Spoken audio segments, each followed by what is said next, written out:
Assalamualaikum warahmatullahi wabarakatuh. Jumpa lagi dengan saya di channel Maths. Pada kesempatan kali ini kita akan membahas soal permutasi dan kombinasi. Namun sebelum kita masuk ke soalnya, saya sampaikan dulu materinya ya, sedikit tentang materinya. Mana tahu teman-teman yang bukan dari jurusan matematika ini belum pernah melihat materi tentang ini. Kita review kembali materinya. Yang pertama tentang permutasi. Permutasi dapat diartikan sebagai sebuah konsep penyusunan sekumpulan objek menjadi beberapa urutan berbeda tanpa mengalami pengulangan. Di dalam permutasi, urutan sangat diperhatikan. Setiap objek yang dihasilkan harus berbeda antara satu dengan yang lainnya. Nah, di sini contohnya urutan huruf A, B, C itu berbeda dengan CAB, begitu juga dengan BAC dan ACB. Nah, secara matematis itu ditulis sebagai permutasi K unsur dari N unsur itu sama dengan N faktorial dibagi dengan N dikurang K faktorial. Nah, contoh sederhananya dalam kehidupan sehari-hari tentang permutasi ini adalah seperti ini. Cara menentukan siapa yang berhak menduduki jabatan ketua, sekretaris, dan bendahara. Jadi jabatan ketua, sekretaris, bendahara itu tidak bisa digeser-geser urutannya. Jadi permutasi itu kuncinya adalah sangat memperhatikan urutan. Nah, seperti yang disampaikan di awal tadi. Nah, jadi urutannya sangat diperhatikan ya. Nah, ini rumus secara matematisnya. Kemudian kita langsung ke bentuk kombinasi. Oh ya, permutasi ini ada yang dinamakan dengan permutasi siklis. Permutasi siklis itu begini teman-teman, merupakan permutasi yang beranggapan bahwa susunan benda berbentuk lingkaran. Dengan kata lain, permutasi siklis digunakan untuk melihat banyaknya penyusunan benda yang disusun secara melingkar. Misalnya ada sekelompok siswa yang duduk di meja bundar, mengelilingi meja bundar. Nah, kita bisa menghitung berapa kemungkinan cara penyusunan siswa yang duduk melingkar tersebut dengan menggunakan permutasi siklis. Jadi ini bentuk matematisnya, yaitu N dikurang 1 faktorial. Ini ya teman-teman. Nah, setelah itu kita lanjut ke kombinasi. Berbeda dengan permutasi, kombinasi ini tidak memperhatikan urutan. Jadi kombinasi merupakan sebuah kumpulan dari sebagian atau seluruh objek dengan tidak memperhatikan urutannya. Nah, di dalam kombinasi AB dianggap sama dengan BA, sehingga sebuah kombinasi dari dua objek yang sama tidak dapat berulang. Nah, rumus kombinasi dari suatu himpunan yang mempunyai n elemen dapat dituliskan sebagai berikut. Jadi kombinasi dari R unsur dari N unsur sama dengan N faktorial dibagi dengan R faktorial dikali dengan N dikurang R faktorial. Nah, contohnya begini. Contoh kombinasi dalam kehidupan sehari-hari yaitu cara menentukan banyaknya cara untuk mengambil 3 buah bola dari 5 bola merah serta 2 bola hijau yang tersedia dalam suatu kotak. Jadi ketika kita mengambil 3 bola, nah antara bola merah, hijau itu tidak jadi masalah urutannya seperti apa ya. Boleh bola merah yang terambil duluan atau bola hijau yang terambil duluan. Jadi antara A dan B atau B dan A itu tidak jadi masalah urutannya. Begitu juga bola merah dan hijau tadi. Hijau merah atau merah hijau sama saja. Nah, seperti itu ya. Jadi perbedaan yang paling mendasar adalah kalau pada permutasi itu memperhatikan urutan dan kombinasi, sedangkan kombinasi tidak memperhatikan urutan. Oke teman-teman, untuk materi cukup sekian dulu. Kita langsung masuk ke contoh soal supaya lebih paham. Yang pertama kita masuk ke contoh soal permutasi dulu. Seorang satpam ingin mencetak nomor antrian nasabah yang terdiri dari 3 angka. Jika nomor antrian tersebut tidak memuat angka yang sama yang dibentuk dari angka 0, 1, 2, 3, banyak pilihan nomor antrian yang dapat dibuat adalah, nah ini salah satu contoh permutasi ya teman-teman. Artinya kalau permutasi tadi kita ingat kembali bahwa permutasi memperhatikan urutan. Jadi nomor urut 1, 2, 3 itu berbeda dengan nomor urut 3, 2, 1. Nah ini yang saya maksud ya teman-teman ya. Oke, jika demikian kita dapat menggunakan rumus permutasi untuk menyelesaikan soal ini. Permutasi dari berapa angka ini? Ada 4 angka ya. Berarti di sini 4, dan permutasi dari yang mau kita cabut adalah 3 angka. Ini 3-nya. Permutasinya bisa ditulis dengan bentuk seperti ini. Jadinya adalah, kalau mengikuti rumus tadi, berarti n faktorial, yaitu 4 faktorial, dibagi dengan 4 dikurang 3 faktorial, karena yang mau diambil tadi terdiri atas 3 angka ya. Jadi permutasi 3 unsur dari 4 unsur. Kita mau mencabut 3 dari 4 angka ini. Oke, jadinya berapa? Oh ya, saya belum menjelaskan tentang faktorial ya teman-teman. Nah, ini yang ada di belakang 4 ini adalah faktorial namanya. Nah, faktorial itu jika 4 faktorial jadinya seperti ini. 4 kali 3 kali 2 kali 1. Jadi n dikurang 1 ya. Ini awalnya 4 jadi 3, kemudian jadi 2, dan yang terakhir dikali 1. Nah, seperti itu maksudnya faktorial. Kemudian 4 dikurang 3, 4 kurang 3 1, jadi ini jadinya 1 faktorial. Maka hasilnya adalah 4 kali 3 kali 2 kali 1,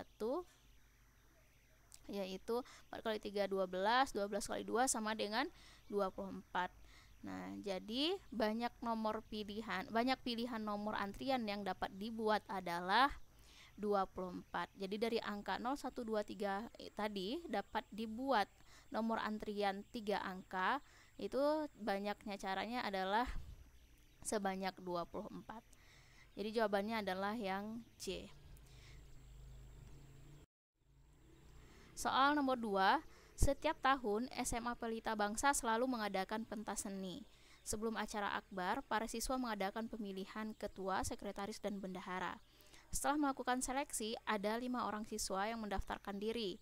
Banyak cara untuk memilih ketua, sekretaris, dan bendahara untuk acara tersebut adalah, nah sekarang banyak kandidat yang mendaftar, yaitu sebanyak 5 orang. Kita tulis dulu, banyak kandidat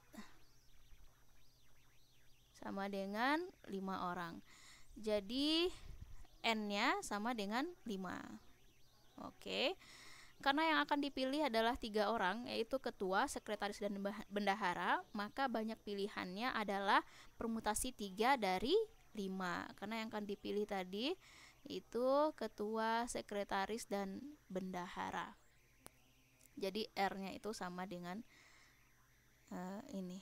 R sama dengan 3. Jadi permutasi 3 dari 5 dapat kita tulis seperti ini.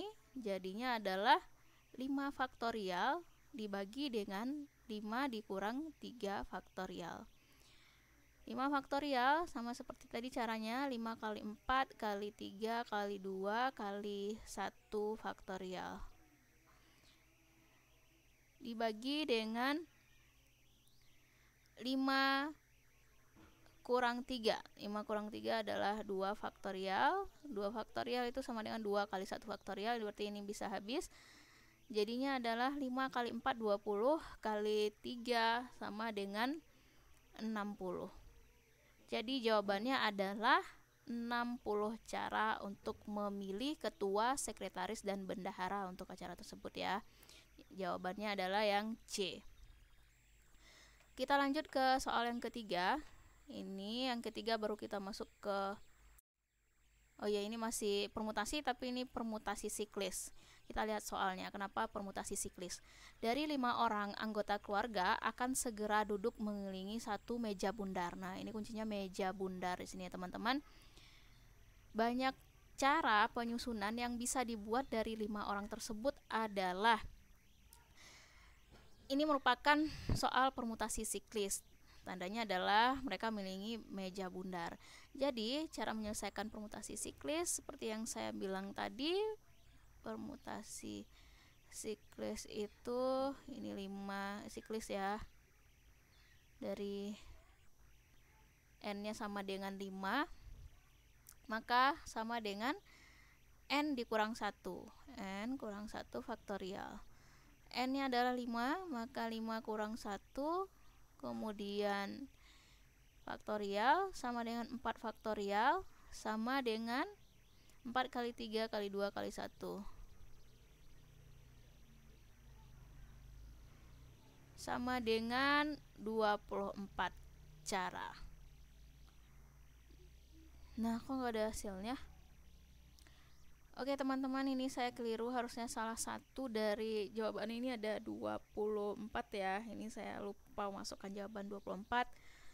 Oke, harusnya 24. Kita ralat aja jawaban yang A. A adalah 24. Oke, jadi jawabannya adalah yang A ya teman-teman. Kita langsung ke soal berikutnya. Soal nomor berapa ini? Nomor 4 berarti ya. 6 orang akan duduk mengelilingi meja bundar. Jika ada 2 orang teman yang harus duduk bersebelahan, maka susunan yang berbeda yang mungkin adalah.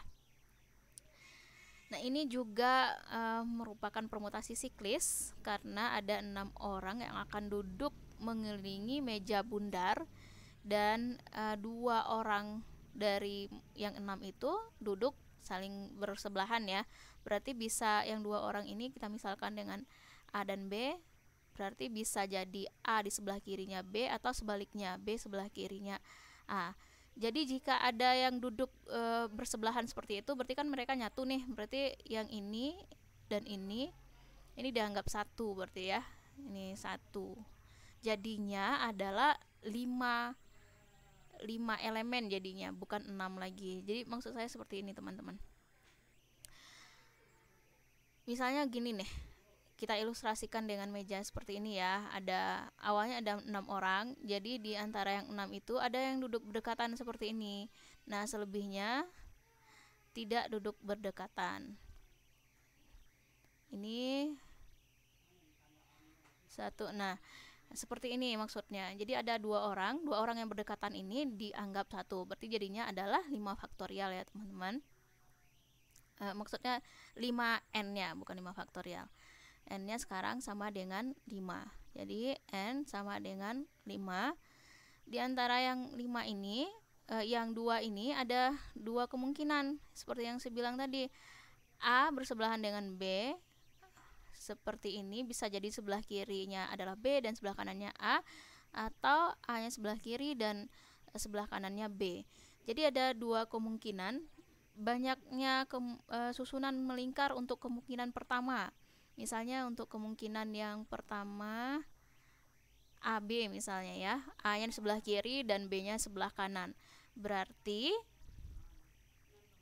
kemungkinan 1 saya tulis di sini, misalnya susunannya untuk yang berdua itu adalah AB, maka jadinya adalah 5 dikurang 1 faktorial sama dengan 4 faktorial, itu sama dengan 24.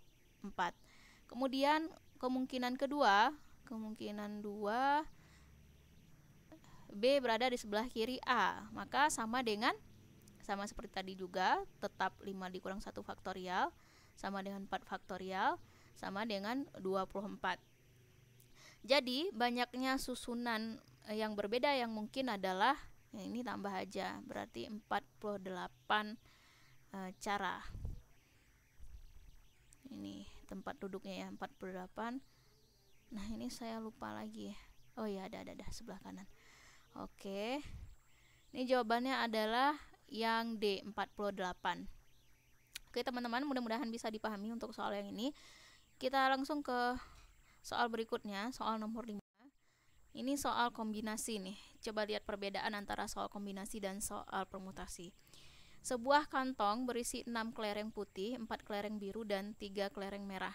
Banyak cara pengambilan 3 kelereng putih dari kantong tersebut adalah, seperti yang saya sampaikan di awal tadi, salah satu contoh dari permutasi adalah cara pengambilan kelereng atau bola dari sebuah tempat yang terdiri atas warna-warna yang berbeda. Nah, seperti itu. Jadi untuk kombinasi tidak memperhatikan urutan. Jadi kelereng merah, biru, putih susunannya terserah, biru yang duluan atau putih yang duluan terserah. Nah, begitu ya teman-teman. Nah, bagaimana cara menyelesaikan soal yang seperti ini? Dengan menggunakan rumus yang tadi yang sudah kita pelajari di awal tadi, maka kita dapat membuat bentuk kombinasinya, yaitu sebentar.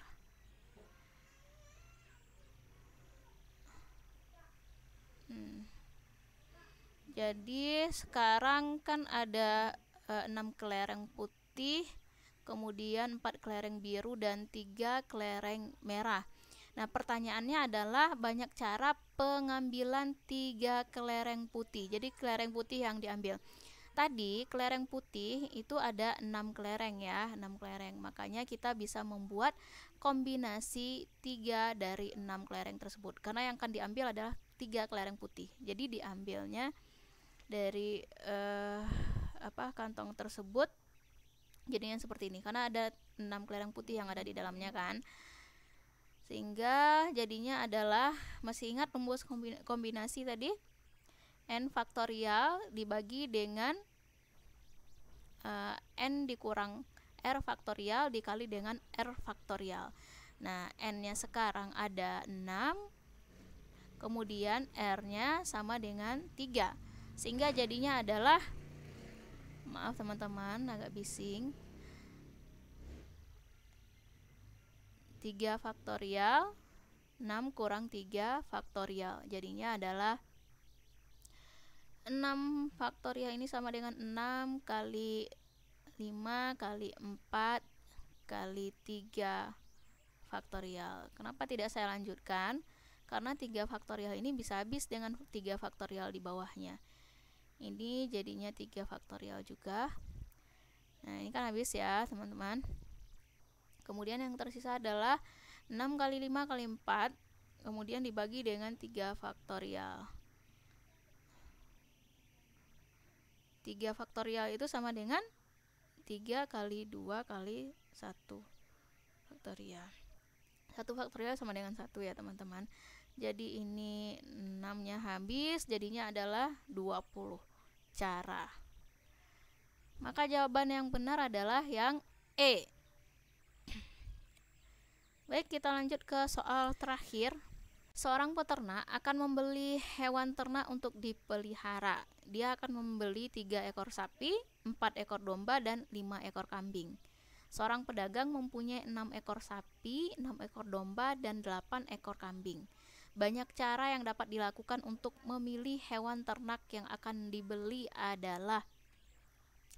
Nah, jadi di sini dia akan membeli 3 ekor sapi dari 6 ekor sapi yang ada. Kemudian 4 ekor domba dari 6 ekor domba yang ada, dan 5 ekor kambing dari 8 ekor kambing yang tersedia. Nah, caranya sama seperti tadi, tapi ini karena ada 3 yang akan dipilih, 3 jenis ya, ada sapi, domba, dan kambing, maka kita harus mencari kombinasi dari ketiganya dulu. Yang pertama kombinasi 3 dari 6 untuk yang sapi dulu ya. Sapi. Jadi untuk yang sapi ini kombinasi 3 dari 6 seperti ini. Maka jadinya adalah N faktorial. Oh ya, kita buat dulu N-nya sama dengan 6, R-nya sama dengan 3. Jadi oke, kita buat 6 dibagi dengan 3 faktorial. 6 kurang 3 faktorial. Nah, sama dengan berapa teman-teman? Ini sama dengan yang tadi ya, 20 cara. Sama dengan hitungan yang nomor 5 tadi. Ini ada 20 cara. Kemudian yang kedua untuk domba. Domba, jumlah dombanya adalah 6 ekor. Berarti N-nya sama dengan 6 dan yang akan dibeli adalah 4. Berarti R sama dengan 4. Maka kombinasi 4 dari 6 adalah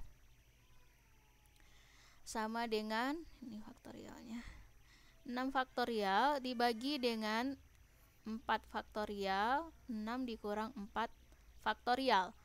Maka sama dengan 6 kali 5 kali 4 faktorial dibagi dengan 4 faktorial dikali dengan 2 faktorial. Nah, 4 faktorialnya habis, 2 faktorial bisa habis 3 kali 5, 15. Nah, ini berarti 15 cara. Kemudian yang terakhir adalah untuk 5 ekor kambing.